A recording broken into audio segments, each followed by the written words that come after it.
খ্রিস্টে বিশ্বাসী প্রভুর ভক্তজনেরা, আজ পূর্ণ বৃহস্পতিবার। আজ এই রজনীতে প্রভু যীশু খ্রিস্ট তার শিষ্যদের নিয়ে অন্তিম ভোজে বসেছেন। আজ এই রজনীতে জগতের জন্য এক মহাকাজ সম্পাদিত হয়েছে।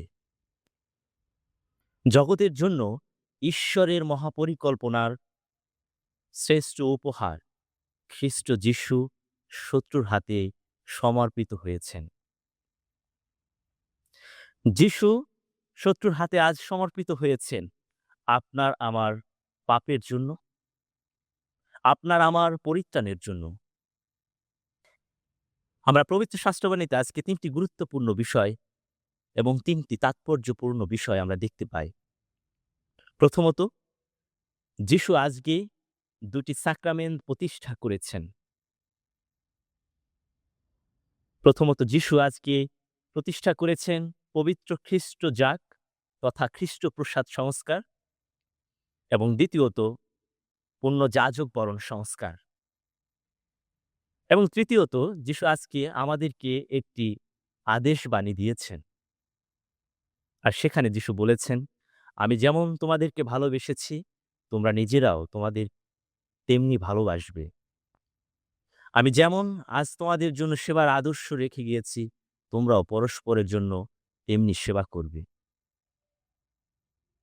আজকের পবিত্র শাস্ত্রবাণীতে আমরা দেখি যীশু শিষ্যদের নিয়ে অন্তিম ভোজে বসেছেন। আর প্রভু যীশু খ্রিস্ট আজকে যে প্রথম সংস্কার তিনি প্রতিষ্ঠা করেছিলেন, পবিত্র খ্রিস্ট প্রসাদ সংস্কার প্রতিষ্ঠার পূর্বে তিনি যে প্রতিষ্ঠা বাক্য উচ্চারণ করেছিলেন, সেখানে আমরা যীশুর ৪টি কার্য দেখতে পাই একটি বাক্যের মধ্যে। প্রথমত, যীশু খ্রিস্ট তিনি হাতে রুটি নিলেন, এবং রুটি তিনি এক হাতে নেননি, তিনি ২ হাতে নিয়েই উত্তোলন করেছেন। আর যার মধ্য দিয়ে যীশু খ্রিস্ট নিজেকে সম্পূর্ণরূপে সজ্ঞানী ঈশ্বরের কাছে আত্মনিবেদন করেছেন, নিজেকে সমর্পণ করেছেন এই জগতের সমস্ত মানুষের পরিত্রাণের জন্য। দ্বিতীয় যে কার্যটি যীশু আজকে সম্পন্ন করেছেন, তিনি ঈশ্বরকে ধন্যবাদ জানিয়েছেন। তিনি ঈশ্বরকে ধন্যবাদ জানিয়েছেন, জগতে ঈশ্বর তাকে প্রেরণ করেছেন, আর আজকে রাত্রের মধ্য দিয়ে ঈশ্বরের সেই ইচ্ছা পূর্ণ হতে চলেছে। আজকে যে কারণে যীশু আজকে ঈশ্বরকে ধন্যবাদ জানিয়েছেন। তৃতীয় যে বিষয়টি নিয়ে আমরা ধ্যান করতে পারি সেটা হলো যীশু রুটি টুকরো টুকরো করলেন, আর যার গভীর অর্থ যীশু নিজেকে ভাঙলেন। নিজেকে ভেঙে যীশু শিষ্যদেরকে দিলেন। চতুর্থ যে বিষয়টি তিনি শিষ্যদেরকে দিলেন, আর যার মধ্য দিয়ে যীশু তার দেহ এবং রক্ত শিষ্যদের খাদ্য এবং পানীয় রূপে দান করলেন, যেন তার দেহ এবং রক্ত পান করে আমরা অনন্ত জীবন পেতে পারি। আজকে এই প্রতিষ্ঠা বাক্য উচ্চারণের পর ভোজন শেষে যীশু পানপাত্রটি নিয়ে বললেন, এ আমার রক্তে স্থাপিত নবসন্ধি, তোমরা নাও তা পান করো। প্রিয়জনেরা, খ্রিস্ট যীশু তিনি বলেছেন, I am the bread of life, আমি জীবনময় রুটি। যে কেহ আমার দেহ খায় এবং আমার রক্ত পান করে সে অনন্তকাল বেঁচেই থাকবে। যীশু সম্পর্কে দীক্ষাগুরু সাধু যোহন বলেছিলেন, ওই দেখো ঈশ্বরের নিঃশাবক। আজকে প্রথম পাঠের সঙ্গে যীশুর সেই যে তিনি মুক্তির ইতিহাসের সেই মেষশাবক, তার সঙ্গে এক মিল রয়েছে। তাই প্রিয়জনেরা, আজকের এই পুণ্য দিবসে আমাদের জন্য যীশু আমাদের জন্য যে মহা উপহার দিয়েছেন তার পবিত্র দেহ এবং রক্ত, আমরা ঈশ্বরকে ধন্যবাদ জানাই এই মহাদানের জন্য। আজকে দ্বিতীয় বিষয়টি নিয়ে আমরা ধ্যান করতে পারি যে প্রভু যীশু খ্রিস্ট তিনি আজকে যে দ্বিতীয় সাক্রামেন্ট প্রতিষ্ঠা করেছিলেন তা হলো পূর্ণ যাজক বরণ সংস্কার।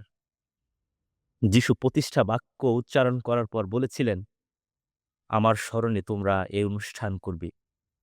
এই বাক্যের মধ্য দিয়ে যিশু আজকে এই রজনীতে যাজক বরণ সংস্কার প্রতিষ্ঠা করেছিলেন।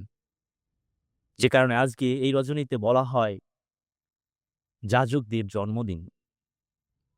যীশু খ্রিস্ট মহাযাজক, তার যাজকত্বের অংশীদার তিনি করেছিলেন শিষ্যদেরকে।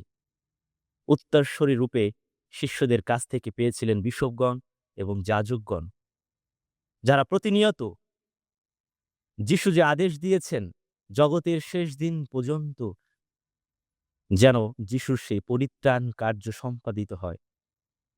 প্রতিদিনকার জীবনে এই বেদিতে খ্রিস্ট যীশু নিজেকে বলিকিত হন, নিজে বলিকিত হন আমাদের সকলের পাপের জন্য, আমাদের সকলের পরিত্রাণের জন্য, আমাদের সকলের আত্মিক খাদ্যরূপে। আর যাজকত্ব সম্পর্কে সাধু জন মেরি ভিয়েন্নি বলেছেন, আজও যাজকগণ এই জগতে খ্রিস্টের পরিত্রাণ কার্য সম্পাদিত করে যাচ্ছেন। তিনি যাজকদের সম্পর্কে বলেছেন, যাজকত্ব হল যীশু হৃদয়ের ভালোবাসা, যে যাজকত্বের উৎস স্বয়ং খ্রিস্ট। আজকের এই বিশেষ দিনে আমরা সকল যাজকদের জন্য প্রার্থনা করব, যেন ঈশ্বর তাদেরকে ভালো রাখেন, সুস্থ রাখেন। যে যাজকগণ নিজের জীবন উৎসর্গ করেছেন সমগ্র মানবের কল্যাণের জন্য এবং ঈশ্বরের আরাধনা করার জন্য, যিনি প্রতিদিন আমাদের হয়ে যজ্ঞ নিবেদন করেন, আমরা যেন তাদের জন্য প্রার্থনা করি। আজকের দিনে আমরা তাদের পাশে থাকি, তাদেরকে ধন্যবাদ জানাই তাদের এই জীবন উৎসর্গের জন্য। আজকের যে তৃতীয় বিষয়টি নিয়ে আমরা ধ্যান করতে পারি তা হলো মঙ্গল সমাচার যীশু আজকে আমাদেরকে যে আদেশ দিয়েছেন। যীশু অন্তিম ভোজে বসেছেন আর শিষ্যদের সঙ্গে তিনি একসঙ্গে সেই ভোজন টেবিলে বসে আছেন। লিওনার্দো দা ভিঞ্চি যে ছবি অঙ্কন করেছিলেন যীশুর শেষ ভোজ বা লাস্ট সাপার, সেখানে দেখতে পায় যীশু 12 জন শিষ্যের মধ্যখানে। আরে আজকের এই মঙ্গল সমাচার নিয়ে আমরা যদি ধ্যান করি, সেখানে আমরা 5টি বিষয় নিয়ে অনুধ্যান করতে পারি। প্রথমত, যীশু তার আসন ছেড়ে উঠলেন।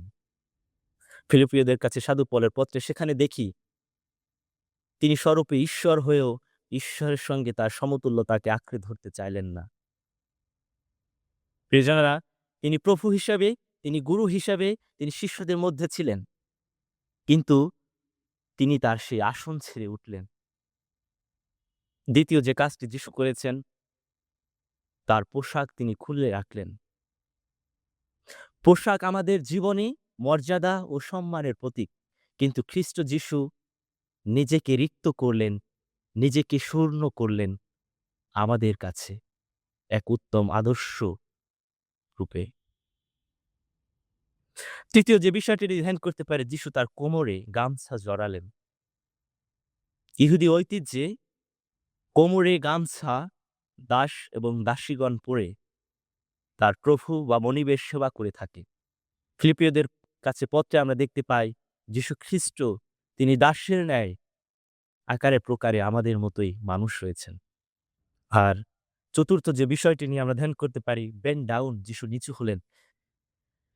ঈশ্বর পুত্র স্বয়ং যীশু খ্রিস্ট, পবিত্র বাইবেলে বলে, স্বর্গ যার আসন, পৃথিবী তার পাদপীঠ, সেই স্বয়ং ঈশ্বর পুত্র যীশু আজ তিনি নিচু হয়েছেন। এই মানুষের পায়ের কাছে তিনি নত হয়ে তার পা ধুয়ে দিয়েছেন। আজকে পঞ্চম যে বিষয়টি দেখি সেটি হল যীশু পা ধুয়ে দিয়েছেন এবং গামছা দিয়ে তা মুছিয়ে দিয়েছেন। যীশু এই সেবা কাজের মধ্য দিয়ে এক নম্রতার উজ্জ্বল আদর্শ আমাদের সামনে যীশু স্থাপন করেছেন। যীশু প্রভু এবং গুরু হয়েও শিষ্যদের পা ধুয়ে দিয়েছেন এবং শিষ্যদের কাছে এক উত্তম আদর্শ তিনি রেখেছেন। যীশু সমগ্র জীবনে যা প্রচার করেছেন, তার জীবনে তিনি তা পালন করেছেন এবং শিষ্যদেরকে তা করতেও তিনি অনুপ্রাণিত করেছেন। পবিত্র বাইবেলে আমরা দেখতে পাই যীশু বলেছেন, মানবপুত্র সেবা পেতে আসেনি, তিনি সেবা করতে এসেছেন। আর আজকে আমরা দেখি তার উত্তম আদর্শ। তাই আজকে যীশু তিনি বলেছেন, আমি যেমন তোমাদেরকে ভালোবেসেছি, তোমরাও তেমনি পরস্পরকে ভালোবাসবে। আমি যেমন আজকে তোমাদের কাছে সেবার এক উত্তম আদর্শ রেখেছি, তোমরাও পরস্পরের জন্য তেমনি সেবা কাজ করবে। আজকে যিশুর এই শেষ রজনীতে শিষ্যদের কাছে যে ইচ্ছা, যে আদেশ তিনি প্রকাশ করেছিলেন, যিশু আজকেও খ্রিস্ট বিশ্বাসী সকল জনগণের কাছেও একই ইচ্ছা প্রকাশ করেন, একই আদেশ প্রদান করেন। আমরাও যেন যিশুর মতো পরস্পরকে ভালোবাসি এবং পরস্পরের সেবায় নিজেদের জীবন আত্মনিয়োগ করি। তার প্রিয়জন, আজকের রজনীতে আমরা ঈশ্বরকে ধন্যবাদ জানাই যে ঈশ্বর তিনি জগতে এসেছেন, মানুষ হয়েছেন, খাদ্যরূপে তিনি আমাদের কাছে আজ দিয়েছেন যেন আত্মিকভাবে আমরা পরিপূর্ণ হই। যিশুকে ধন্যবাদ জানাই যে যিশু খ্রিস্ট জগৎকে এত ভালোবাসলেন যে তার জীবন দানের মধ্য দিয়ে তিনি আমাদের কাছে সে আদর্শ রেখেছেন এবং যিশুর কাছে আজকে অনুগ্রহ যাচনা করি যে যাজকত্ব তিনি আমাদের কাছে দিয়েছেন, যে যাজকত্বের অংশীদার তিনি আমাদেরকে করেছেন। আমরা যেন পূর্ণ পবিত্র অন্তরে যিশুর সেই যাজকত্বের অংশীদার হয়ে জনগণের সেবা এবং ঈশ্বরের কাছে সেই যজ্ঞ উৎসর্গ করতে পারি। আজকে যাজকদের জন্য প্রার্থনা করব, ঈশ্বর যেন যাজকদেরকে সুস্থ শরীরে রাখেন, তাদেরকে ভালো রাখেন। আর একই সঙ্গে প্রার্থনা করব আমাদের জন্য, আমরা যেন যিশুর সেবা কাজের অংশীদার হয়ে একজন সেবক হয়ে যিশুর ভালোবাসা ও সেবার কাজ পৃথিবীর সমস্ত মানুষের কাছে যেন পৌঁছে দিতে পারি।